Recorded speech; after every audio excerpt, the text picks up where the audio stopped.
You're watching Next Pitch, the student-athlete playbook for parents raising tomorrow's athletes. Welcome in.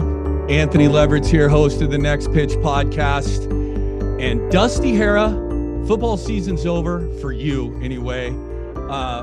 Welcome to the Weekly Sports D&A with Dusty and Anthony. We got Dusty Hera here, and well-traveled Dusty Hera, and probably a sad Dusty Hera, but how you doing, man? Oh, I'm fine. And this is the thing I get asked all the time about, hey, oh man, you must be sad or this is bummed. It's like, I always put it into that perspective of having coached and played sports that it's a lot harder on those guys than it is ever going to be on me. And so I always say I'm okay. I'm not the one that had to put my body on the line or put, the hundreds of thousands of hours over the course of a season that it takes to put a run like that together. So I feel for those guys more than I feel bad about anything I go through. I put that to the side. It's interesting as a coach, when the season ends, it doesn't matter when it ends. It's just the most deflating feeling. It's hard to describe. I think it's different as a player because you get to burn off some of that adrenaline when you played, so you're just exhausted. As a coach, you don't have that same sort of physical exertion, and it lasts. That hangover from when the season is over, it lasts for a while. It is a real thing, no matter when it ends. Yeah. And it really does. It eats at you for a long time. You just second guess, did I do everything I could to have those guys ready? So much of what you do is out of your control, but you want to make sure that you give them all the tools in their belt so they can go out and succeed. And having that perspective and having, lost state championship games and having them be in blowout fashion where you're just going, if it could go wrong, it did go wrong. And I've been on the other side of that. So I feel more for them than anything that I go through, because as a broadcaster, you're just sitting there feeling for the guys that are out there. But, it stings for everybody. It stings for everybody. And you wish that the run could keep on going, but that Indiana football team is incredible, man. They are absolutely incredible top to bottom.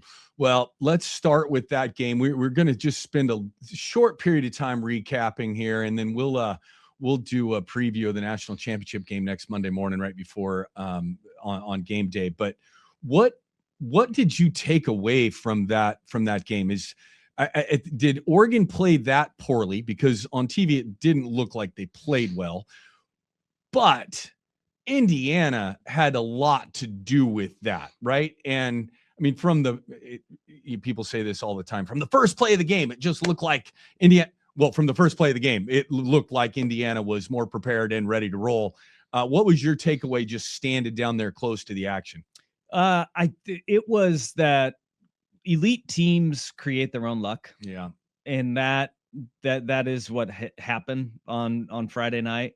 And the pick six to start the game, that was, everybody can go to, whether it was Dante Moore staring down his receiver and D'Angelo Pons just sitting on a short out route and going. But you create that luck through film study. And it wasn't as if the play, and every coach goes through this, the play is going to work if you execute it the right way. Right. And that's what the keys of the game, where the team that executes at the higher level is the one that's going to come out with a win. And because you cannot, on that stage in that moment, give those great teams extra opportunities. And that is exactly what happened. Oregon had turned the ball over 4 times in the first half all season long.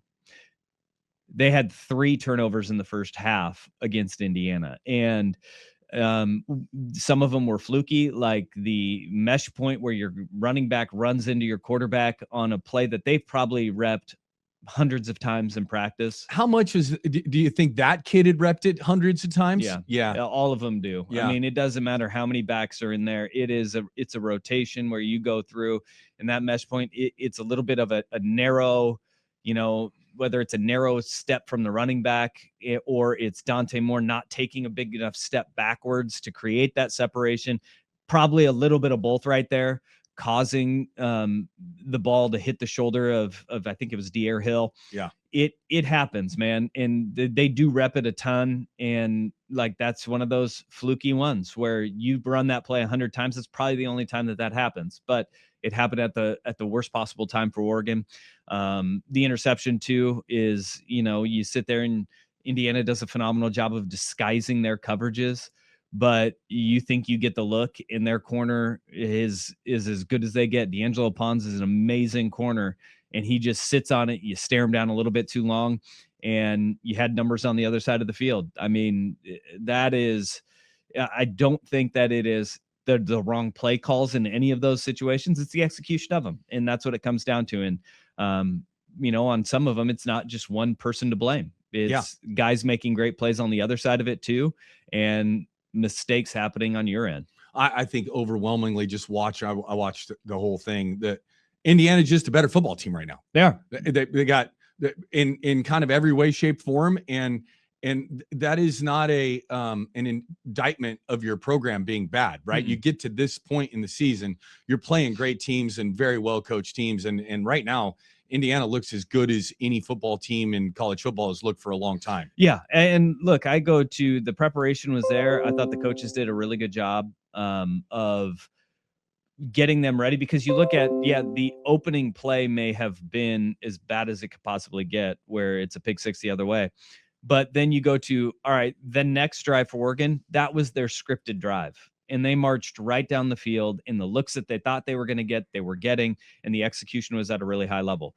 Then you have another turnover. And this is the thing against Indiana, you cannot allow, a pick six, and then so a 0-yard offensive drive, and then also scoring drives of 3 yards, 7 yards, and 21 yards. Yeah. And if it feels like an avalanche to the fans, I'm telling you, as a player, as a coach, it feels 100 times worse than what it looks like on the field. Once that starts happening like that against a good team, it's hard to describe what that feels like. And then there's plenty of opportunities where, the ball just wasn't bouncing Oregon's way, right? The 2 fumbles that just pop right up into offensive linemen's hands.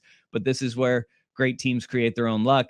The one where Jaden Kennedy for Oregon comes out and he does a perfect peanut punch on Fernando Mendoza. Ball comes out, it bounces off the turf, and it takes a bounce where it bounces backwards past the Oregon defender and right into the belly of the center, who was trailing the play 15 yards down the field. Crazy. The center trailing that play 15 yards down the field created that opportunity for Indiana to hold on to the ball. Then you have, the block or the punt, where Oregon's defense gets a stand. They force Indiana to punt, and the ball checks up like it's a pitching wedge on a green by a PGA golfer, where it just goes boop and pins Oregon. You go, oh boy. Yeah. Like it's those sorts of things. And then, Eliza Surratt with a defender draped on him, 2 one-handed catches, Becker in the end zone, where it's teach tape the way that Brandon Finney defended that. He sees hands go up by the receiver. He plays the ball. He pins it to the receiver's face mask, and he comes down with the touchdown. It's like they made incredible plays, and that's the avalanche that you're talking about, where it just comes downhill and it doesn't seem to stop. I've been on both sides of that, and it feels really good when you're on the tilted end of that. It's not very much fun when you're on the ass end of that avalanche. No, it's brutal, man. And look, Indiana has earned everything that they've gotten. They're 15-0. They're looking for perfection, and no team has ever gone 16-0 at the FBS level in this form of the college football playoff. And look, this team is Fernando Mendoza. When you have, through 2 playoff games, 8 touchdown passes and only 5 incompletions, he's playing at an insane level.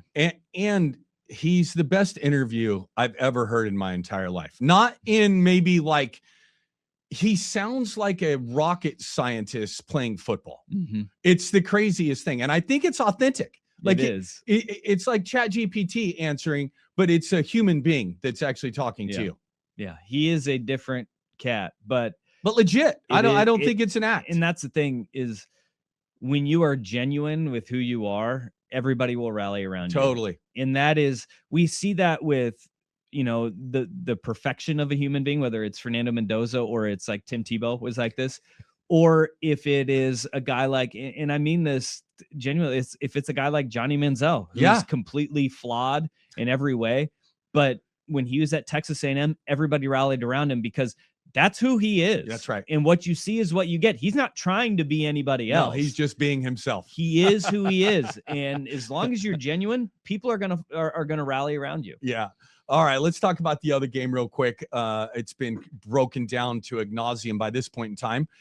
But Ole Miss Miami, hell of a football game. That was man. an incredible game. Yeah, and I think the Ole Miss quarterback Chambliss has really made himself a lot of fans around the country with what that team went through, endured, and they were, what a great football game. And holy cow, Miami has some dudes. Yeah, they do. And up front, Ruben Bain has been a menace in the playoffs. What so a far. great name. Reminds me every time of the Batman Bain. Like he's just, what a great name too. Yeah, he does. He is dangerous. I mean, and really, we talk about like you can't make those mistakes against great teams. And both Miami and Ole Miss were making those mistakes over and over again. And you're just going, is this really going to happen? Is this for real? They were just leaning on each other the entire game, and it was going to be which one flinched last. And Miami ended up coming out on top. It was an incredible game, an incredible finish, and you can't ask for much more on that one. But Miami cannot make the critical errors like they did against Ole Miss and survive against Indiana. So can I weigh in as a coach here? Yeah. I think you can ask for just a little bit more. I think that you have to call pass interference. I know I'm probably in the minority here, but this is what drives coaches crazy. And I was pretty impressed with Pete Golding's response to this. Is not why we lost the game.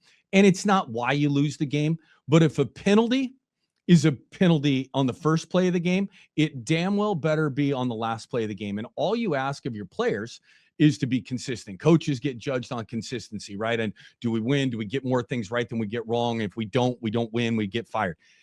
I just don't think referees cannot make that call because they say it's the last play of the game. Mm-hmm. And when it's blatant like that, we see it in every sport, whether it is, PI at the end of a football game, fouls at the end of a basketball game on a heave of a full court shot. Hell, even in baseball, we see the strike zone widen. Yeah. In moments of crunch time in the bottom of the ninth inning. And I agree. If it's a foul at any other point, or if it's a ball at any other point, it should be in those pivotal moments. I thought you were going to yell at me and not like in my opinion. No, I agree. I do agree with that, because it is something that is the frustrating part is when you're on the other end and you've done everything you can to fight, scratch, and claw to give yourself a chance. Yeah. I can't tell you how impressed I was with Pete Golding. Am I getting his name right? Yeah. Pete Golding getting the answer that he gave directly after that game shows that he's the right guy for Ole Miss, right? Like whether he believed what he said or not, he said the right thing at the podium. And I think that program's in good shape going forward. Yeah. I think if you look at any coach in those moments will the ones that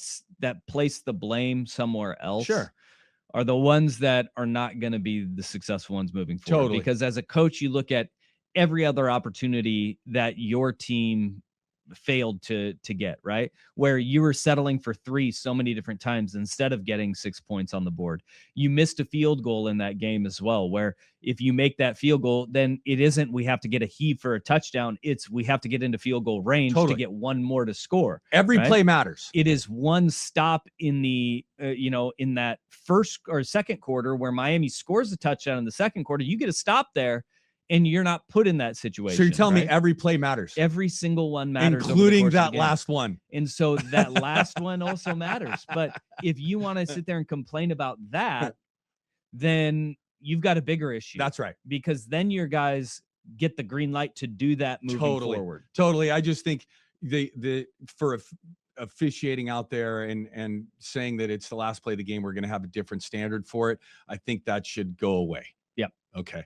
All right. Well, we're gonna preview the national championship game next week. Like we talked about, I think it's going to be what an environment in Miami. Miami's home field. I think there's a lot of compelling storylines there. It should be a fun one. Absolutely. And you've got Fernando Mendoza and D'Angelo Pons going home, both Miami guys.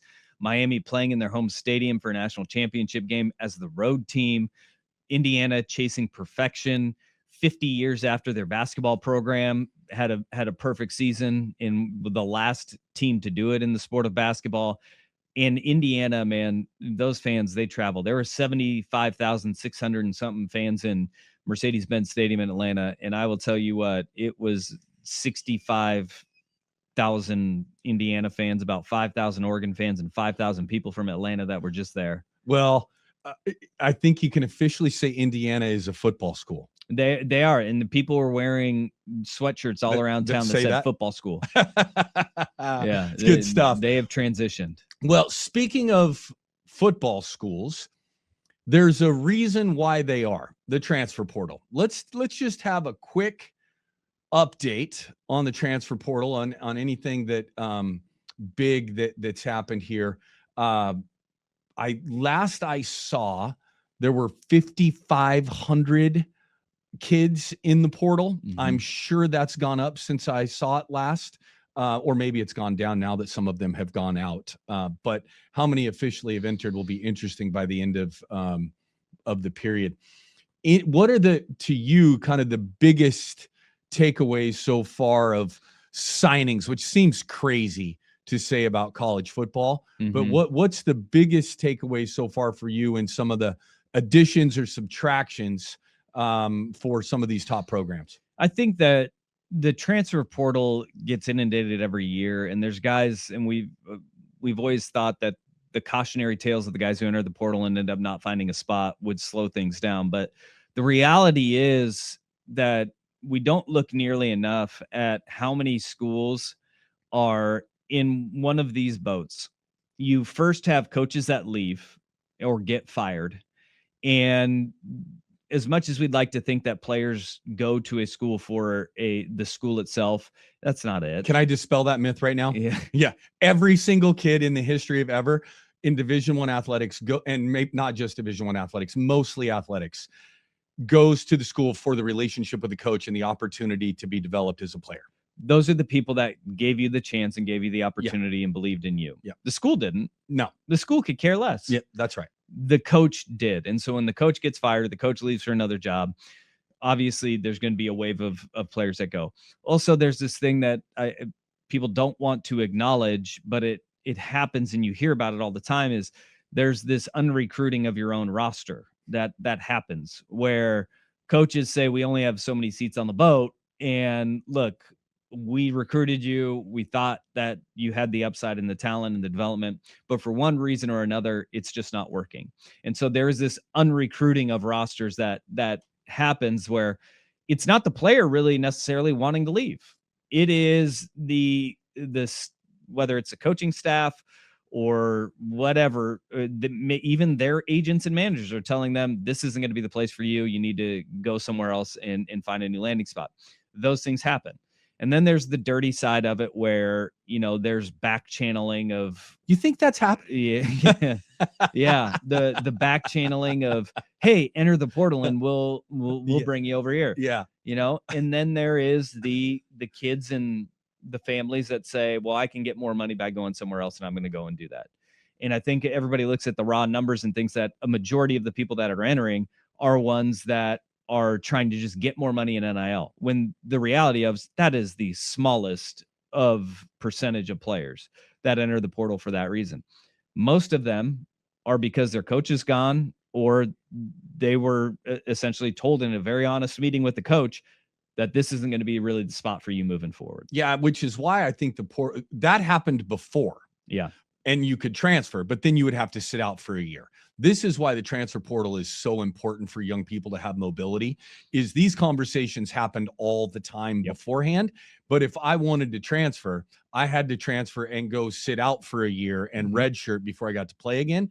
coaches could leave whenever they wanted to, and no one made them redshirt a year before they made their $6 or $7 or $8 or $10, $12 million now to go coach the next year. So that's the reason why this transfer portal is so important for most of these young kids. And I think the one thing that gets talked about not nearly enough is the fact that the sheer number of players in the portal really has affected high school recruiting. Totally. And there's fewer opportunities for high school kids to go and get a Division I scholarship. What they'll have to do is go to a D2 school or an FCS school, and then you have to work your way up, get some tape, and then boom, you're in the portal to get that opportunity. So, I mean, that's the other boat of this, that there's another reason why a lot of guys are in the portal and why you see guys kicking up. I know that Oregon State just got a quarterback from Mercer in the transfer portal. Well, he's probably good enough to be an FBS quarterback, but he didn't get those opportunities and didn't get those scholarship offers. Yeah. Another local kid coming to back to Oregon State from Idaho too. The linebacker, the Lane kid, Jack Lane's twin brother. He's known as Jack Lane's twin brother, but he's a hell of a football player himself. I think it's going to be great for Oregon State and for him.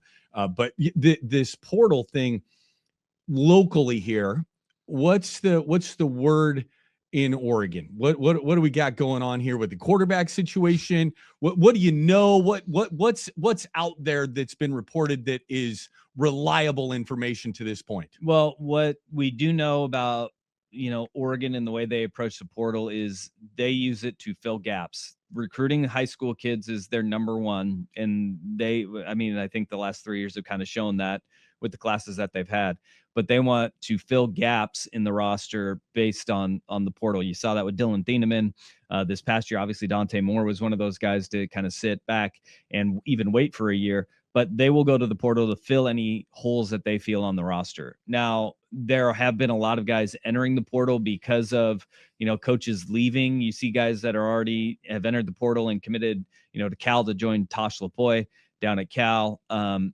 that's that's the natural attrition of your roster.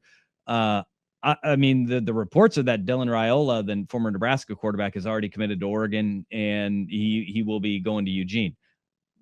Pete Thamel of ESPN said there is an understanding that if Dante Moore returns, Dylan Raiola will be the backup next year, and he will sit a year just as Dante Moore did behind Dylan Gabriel. That would be But something. That's still just a report. There's no official signing of a contract or anything yet, right? He's just committed to Oregon at this point, so nobody knows. Do we know when Dante is going to make his decision about whether he's going to stay or leave? It's got to be sooner rather than later, and that seems to be the case. And I think you'll see Oregon's portal really start to get active in the coming days. They got a right tackle from Yale that I saw that as well, yeah, who's two-time first-team All-Ivy League. And so you can't have too many Ivy League guys on your team, man. You just got smarter. Smart players are good. Yeah. And Oregon has reshaped their offensive line, but through the portal several years, including this past year where they went out, they got Isaiah World, they got Emmanuel Pregnon and Alex Harkey, and they plugged all three of those guys into the starting offensive line. And obviously the results were really good this year. But they have been developing the talent. There's also guys in-house that they've obviously feel really good about. Fox Crater came in the second half against Indiana at tackle. He looked really good against the Hoosiers for the limited action that he had. Dave Iuli will return along with Pancho Laluela, the starting center who forgoed the NFL draft. And I think that's one of the biggest things, that Oregon has a lot of defections, but they also have a lot of guys announcing they're coming back, from Pancho to all four of the defensive linemen, where Oregon now has a defensive line that everybody said, oh, they're going to have to rebuild the entire D line. They didn't. They're all NFL guys. Mateo Uiagalelei, Tatum Tuioti, Bear Alexander, and Amari Washington all announcing they're going to return. That's huge. Now they're just kind of waiting on Dante Moore, Kenyon Sadiq, Dylan Thieneman, Evan Stewart seem to be the big names that are still out there. And then we'll start seeing those holes filled. Well, it's pretty crazy. Season just ends, right? And in the good old days, you just lost a game like this, you'd have to be hoping that the development of your young guys is going to put you in position by this time next year to be able to go out and beat that Indiana team, right? Mm-hmm. Now it's immediate. Where are our holes? What just happened to us? What is needed to win at that level? And you can fill that hole immediately. I mean, you just think of how quickly everything turned around Oregon plays in the Peach Bowl and they left right after the game.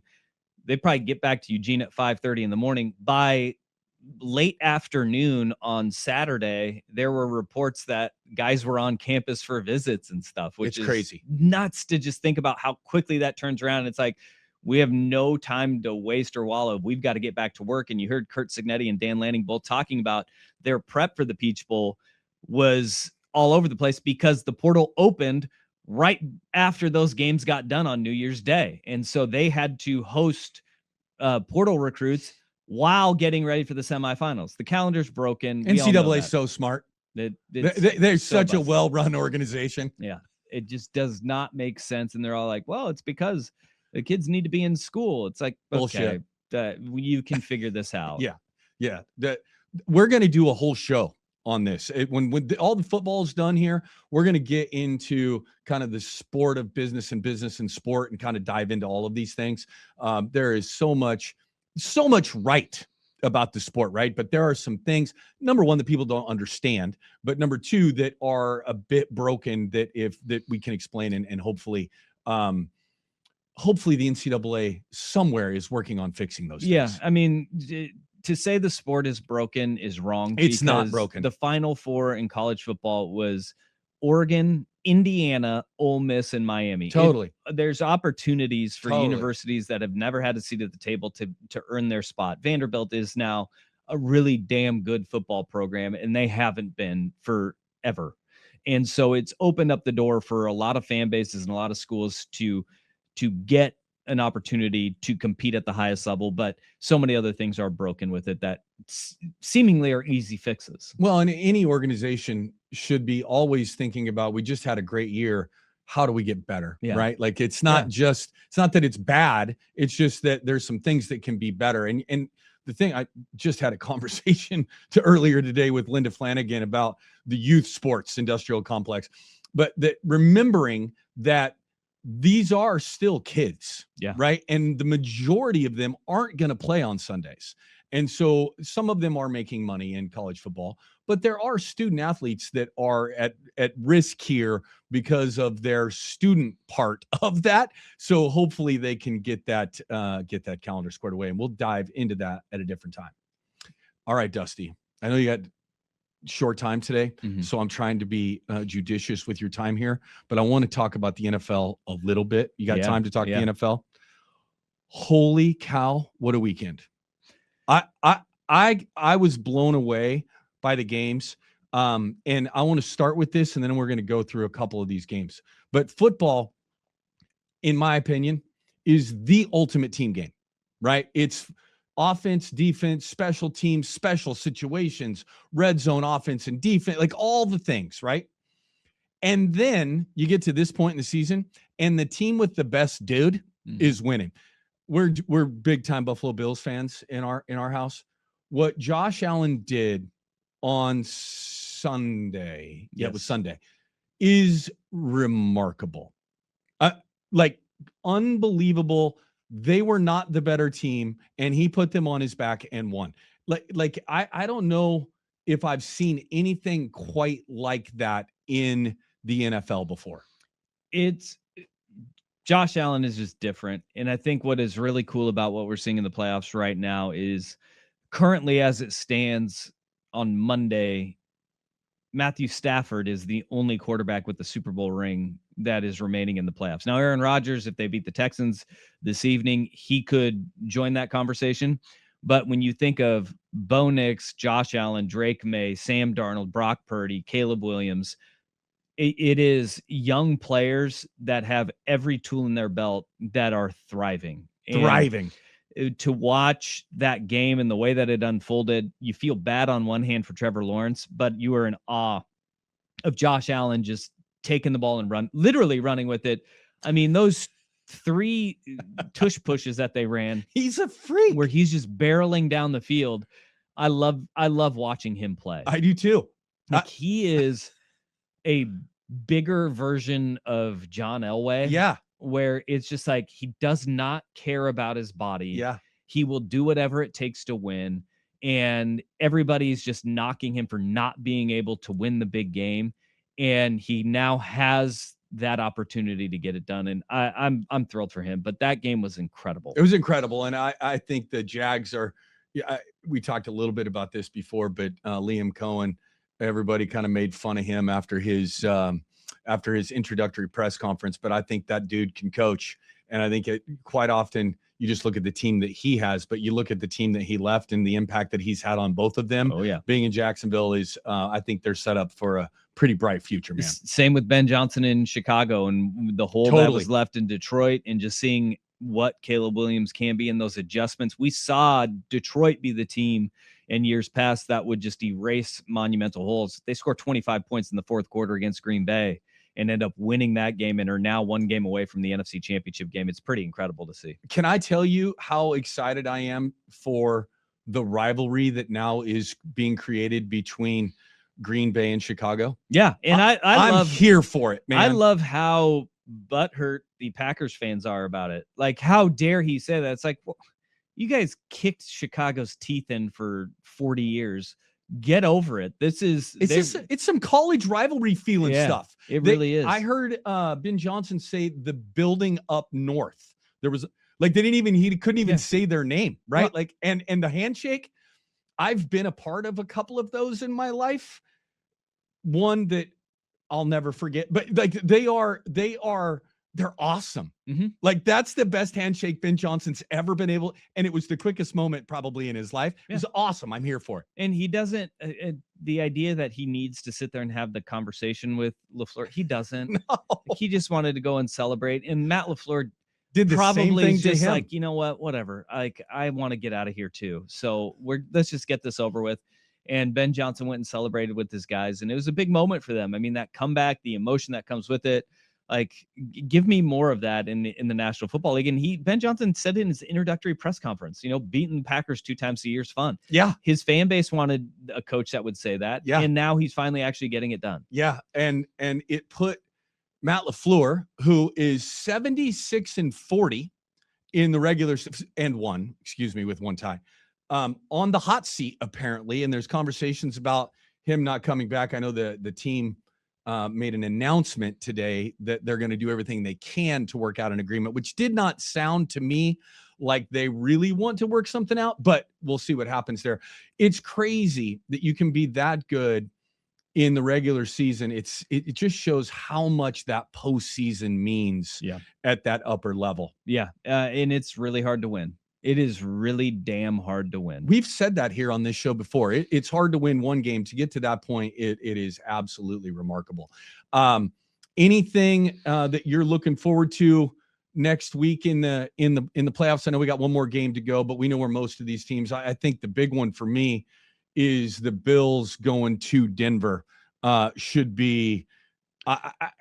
If Josh Allen's able to pull this off again against the defense like that's rested and has a chance to come out at the mile high level, and that would be a pretty remarkable feat for him. It's going to be the complete opposite when you go to Denver, because the key to beating the Broncos, you got to jump on them early, because one thing that Sean Payton and Bo Nix have proved time and time again is that they will rally in the fourth quarter and they will look like a different team in the fourth quarter that they did in those first 3. So you don't want to rule Denver out, because we've seen them erase those big holes, and especially at mile high where you're going to be playing at elevation and you're going to have to be churning and chugging along. That's where Denver's at their best. I'm looking forward to the Seahawks Niners too. I don't know how Kyle Shanahan does it. Yeah, my fault for not bringing that up. It was remarkable. They are down everyone, and now down George Kittle. I mean, you think that they're down their top 5 linebackers from the start of the year. Their top 3 defensive linemen from the start of the year. Their top 3 wide receivers from the start of the year. And George Kittle, they find a way to win. That little double reverse pass to Christian. How good is Christian McCaffrey? McCaffrey is amazing, but it's also Kyle Shanahan understanding who he has on his roster, in that Juwan Jennings was a quarterback recruit out of high school who was rated above Sam Darnold, Lamar Jackson, Josh Allen. I knew he was a quarterback. I didn't know that. He was a pretty cool dual threat athlete that was one of the top quarterback recruits in the country. And knowing that you have that guy who hasn't played quarterback in forever but can throw the ball down the field, I mean, he got lit up on that play too. penalty. It was a late Yeah. hit. I mean, and that was as good a hit as you're going to see, I guess, illegally, and but dropped a dime. an unbelievable catch in a huge moment. And I think the other thing I always hear, and I think you and I have talked about this, the whole game manager thing for Brock Purdy. At some point in time, I mean, that when that guy's healthy, he just wins. Yeah. And I think obviously it's a lot of his environment it definitely helps, right? The nature versus nurture component, and he's getting a lot of nurture, but Kyle Shanahan isn't out there making those plays for him. He puts him in situations and he has to make those plays. The dude should get a ton of credit. And I can't wait to see Sam Darnold now on this stage. I tend to believe that since he's gotten beyond, and they won the division and they won that game down in against San Francisco and won the game against the Rams, that he's kind of beyond that. But I'm looking forward to seeing him play kind of unleashed now. Will the playoff meltdown happen this time? I hope not. I hope for great games, but you just don't want to see anybody melt down. No. All right, not man. One bit. All right. I got my one question for you. All right. What do you got for me? Since we are in the divisional round, Okay. Which quarterback is winning a Super Bowl this year? So if I don't say Josh Allen, I'm going to be in trouble. Okay.